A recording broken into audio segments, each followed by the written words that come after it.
পূর্ব যুগের একটা লোক 99টা মানুষকে হত্যা করার পরে সে তার অনুতপ্ততা আসছে যে সে আর কাউকে হত্যা করবে না। সে একজন আলেমের কাছে গিয়ে জিজ্ঞাসা করলো যে ভাই, আমার কি তওবার কোনো সূরাত আছে, বা আমি কি তওবা করলে তওবা কবুল হবে? তখন ওই ব্যক্তি বলেছিল যে না, তোমার তওবা কবুল হবে না। তখন ওই ব্যক্তিকেও হত্যা করে ওই হত্যাকারী 100 পূরণ করেছিল, মানে 100 জন ব্যক্তিকে সে হত্যা করলো। আমাদের সমাজে মানুষের স্বভাব দেখা যায় যে আমরা যখন নামাজে সালাম ফিরাই তখন আসসালামু আলাইকুম বলার সাথে সাথে আমরা বলি আস্তাগফিরুল্লাহ আস্তাগফিরুল্লাহ। মানুষ মনে করে যে তওবা তো হয়েই গেছে। আসসালামু আলাইকুম ওয়া রাহমাতুল্লাহি ওয়া বারাকাতুহু। প্রিয় সুধী, আজকের আমরা অত্যন্ত গুরুত্বপূর্ণ একটি বিষয় নিয়ে কথা বলবো, আর সেই বিষয়টি হলো তাওবা। তাওবা হচ্ছে মুসলমানদের জীবনে, একজন মুমিনের জীবনে একটি সুন্দর একটি গুণ, যেই গুণটিকে একটি নক্ষত্রের সাথে তুলনা করা যেতে পারে। মুমিন মানেই তাওবাকারী হতে হবে, মুসলমান মানেই তাওবাকারী হতে হবে। তার কারণ আল্লাহ সুবহানাহু ওয়া তাআলা আমাদের মাধ্যমে যেই ইবাদত চেয়েছেন বা যেভাবে বিধিবিধান পালন করার জন্য নির্দেশ দিয়েছিলেন, আমরা ওঠা বসা চলাফেরা কথাবার্তায় অনেক ভুল ত্রুটি প্রতিনিয়ত আমরা করে ফেলি। এই কারণেই আমাদেরকে মূলত তওবা করতে হবে। আর এই তওবা করার জন্য উলামায়ে কেরামগণ আমাদের কিছু শর্ত শারায়েত উপস্থাপন করেছেন। বিশেষ করে মুহাদ্দিসিনে কেরামগণ তওবার জন্য কিছু শর্ত উপস্থাপন করেছেন।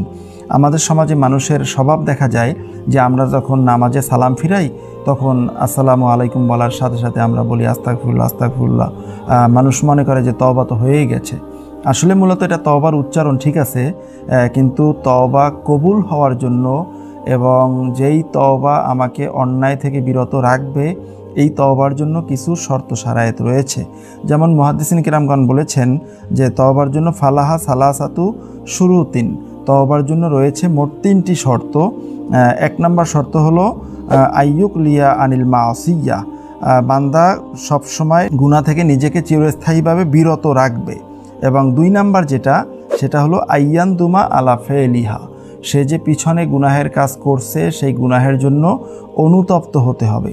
আর 3 নাম্বার সেটি হলো আইয়া আজিমা আল্লাহ ইয়াউদা ইলাইহা আবাদা, বান্দা পিছনে যে গুনাহের কাজ করছিল এই গুনাহের দিকে আর কখনোই সে ফিরে যাবে না, এ মর্মে দৃঢ়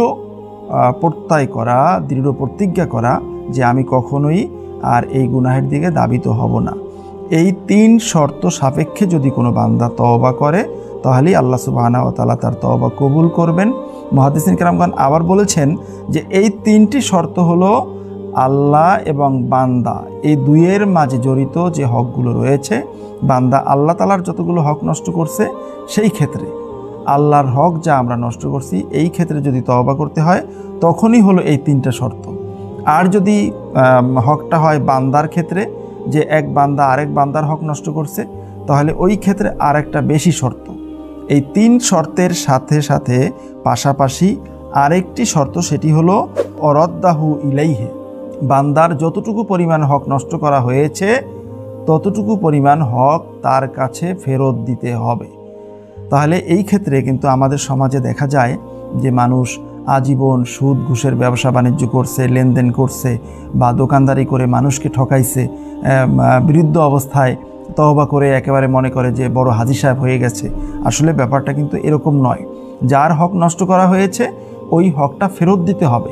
কারো হক নষ্ট করে যদি আমি বিশাল ইমারত তৈরি করি, বিশাল অট্টালিকা তৈরি করি, বিশাল ফ্যাক্টরির মালিক হই, এই তওবার শর্তের ক্ষেত্রে বলা হয়েছে ওই পুরা ফ্যাক্টরি, পুরা অট্টালিকা, পুরা জায়গা জমি সম্পত্তি সম্পূর্ণটা ওই প্রাপ্য ব্যক্তি যার সম্পদ নষ্ট করছি তাকে ফেরত দিতে হবে। ওই ব্যক্তিকে যদি পাওয়া না যায় এই পুরা সম্পদ আল্লাহর রাস্তায় ব্যয় করতে হবে, কোনো নেকের নিয়্যাতও এখানে করা যাবে না। এ কারণে আমাদের তওবা, আমরা অনেকেই তওবা করি কিন্তু তওবার কোনো ফলাফল আমরা পাই না। তার কারণ হলো তওবার হাকিকত, তওবার বাস্তবতা মূলত আমরা জানি না। এই 4 শর্তে যখন বান্দা তওবা করবে তখনই সেই তওবাটা হবে তাওবাতুন নাসুহা। যেমন আল্লাহ সুবহানাহু ওয়া তাআলা সূরাতুত তাহরিমের মাঝে উল্লেখ করেছেন, বলেছেন ইয়া আইয়ুহাল্লাযীনা আমানু তুবু ইলাল্লাহি তাওবাতান নাসুহা, ওহে ঈমানদারগণ তোমরা আল্লাহর কাছে তওবা করো, তাওবাতুন নাসুহা, খাঁটি তওবা। এই তওবাতুন নাসুহার তাফসিরে তথাকথিত অনেক মুফাসসিরিন ইকরামগণ অনেক ধরনের ভুল করে। আসলে মূলত তওবাতুন নাসুহার তাফসিরের মাঝে এসেছে যে নসুহান আয় রুজু আন লা তাউদুনা ফিহা আবাদা, এমন তওবা যেই গুনাহ থেকে আমি তওবা করলাম ওই গুনাহের দিকে আর কখনোই আমি প্রত্যাবর্তন করব না, দাবিত হব না, এটার নামই হলো তওবাতুন নাসুহা। আর আল্লাহ সুবহানাহু ওয়া তাআলা সূরা নূরের মাঝে আল্লাহ তাআলা বলেছেন অতুবু ইলাল্লাহি জামিয়া আইয়ুহাল মুমিনুনা লাআল্লাকুম তুফলিহুন, ওহে তোমরা যারা ঈমান এনেছো তোমরা সকলে মিলে আমি আল্লাহর কাছে তওবা করো, লাআল্লাকুম তুফলিহুন, এবং এই তওবার মাধ্যমে তোমরা আমি আল্লাহর রহমত অর্জন করে তোমরা সফলতা অর্জন করতে পারবে। আলোচ্য আয়াতে কারিমার মাঝে আমরা স্পষ্টতই বুঝতে পারি যে তওবা করতে হলে উল্লিখিত 4টি শর্তে তওবা করতে হবে, তাহলে আল্লাহ সুবহানাহু ওয়া তাআলা আমাদের তওবাকে কবুল করবেন। মুসলিম শরীফের হাদিসে এসেছে, আমি সূচনাতেই যে কথাটি বলছিলাম যে তওবা করা এটা হলো মুমিন মুসলমানদের জীবনে একটি উজ্জ্বল তারকার মতো একটি গুণ এবং প্রশংসনীয় একটি গুণ, আল্লাহ সুবহানাহু ওয়া তাআলার কাছে পছন্দনীয় একটি গুণ। যেমনটি মুসলিম শরীফের হাদিসে এসেছে, হযরত আগার ইবনে ইয়াসার আল মুজানি রাদিয়াল্লাহু তাআলা আনহু থেকে বর্ণিত, তিনি বলেন রাসূলুল্লাহ সাল্লাল্লাহু আলাইহি ওয়াসাল্লাম ইরশাদ করেছেন যে ইয়া আইয়ুহান নাস তুবু ইলাল্লাহ, ওহে মানুষেরা তোমরা আল্লাহর কাছে তওবা করো, আল্লাহর কাছে ক্ষমা প্রার্থনা করো, ফা ইন্নী আতুবু ফিল ইয়াউমি মিয়াতা মাররা, আমি আল্লাহর রসুল আমার আগে পরের সব গুনাহ মাফ, তারপরেও আমি 100 বার তওবা করি, আল্লাহর কাছে ইস্তেগফার করি। তার মানে হচ্ছে আল্লাহর রাসূলের এই তওবা কিন্তু আল্লাহর রাসূলের গুনাহের জন্য নয়, বরং মুহাদ্দিসিন কিরামগণ বলেছেন এই আল্লাহর রাসূলের এই তওবাটা ছিল তালিমান লিল উম্মাহ, আল্লাহর রাসূলের উম্মতদেরকে শিক্ষা দেওয়ার জন্যই মূলত রাসূলুল্লাহ সাল্লাল্লাহু আলাইহি ওয়াসাল্লাম এই তওবা করতেন। আল্লাহর রাসূলের এই তওবা করার মাধ্যমে আল্লাহর রাসূলের মর্যাদা আল্লাহ সুবহানাহু ওয়া তাআলার কাছে আরও প্রতিনিয়ত বহু গুণে আরও বেড়ে যেত, আরও কুরবাত হাসিল হতো। আল্লাহর রাসূলের গুনাহের জন্য মূলত আল্লাহর রাসূল তওবা করেন নাই। তওবার ব্যাপারে বুখারী শরীফের একখানা হাদিসে এসেছে, যে হাদিসখানা আনাস ইবনে মালিক রাদিয়াল্লাহু তাআলা আনহু বর্ণনা করেছেন, রাসূলুল্লাহ সাল্লাল্লাহু আলাইহি ওয়াসাল্লাম বলেছেন যে যখন কোনো একজন আল্লাহর বান্দা একটা বিশাল দূরত্বের পথে একটি বাহন নিয়ে রওনা হয়, তার বাহন উট, যেই উটের পিঠে তার যাবতীয় খাবার পানীয় মাছ আসবাবপত্র সব কিছু, পথ চলতে চলতে এক জায়গায় ক্লান্ত হয়ে গেল, ক্লান্ত হওয়ার পরে উটটাকে পাশে রেখে সে একটু বিশ্রাম করলো, চোখ খুলে দেখলো যে তার উট আর পাশে নাই, হারিয়ে গেছে। তখন ওই লোকটার বিষণ্ণতার আর শেষ নেই, তার দুশ্চিন্তা, তার অসহায়ত্ব আকাশ ভেঙে তার মাথার উপরে পড়ে। কিন্তু যখনই ওই লোকটা আবার হঠাৎ করে দেখতে পায় যে তার উটটা পাশেই চলে আসছে, পাশেই দাঁড়ানো, তখন ওই লোকটা অনেক খুশি হয়ে যায়। আল্লাহ রাসূল সাল্লাল্লাহু আলাইহি ওয়াসাল্লাম বললেন যে ওই ব্যক্তি হারানো উট পাওয়ার পরে যে যতটা খুশি হয়, আল্লাহ সুবহানাহু ওয়া তাআলা তার বান্দার তওবায় তার চেয়ে আরও বেশি খুশি হন।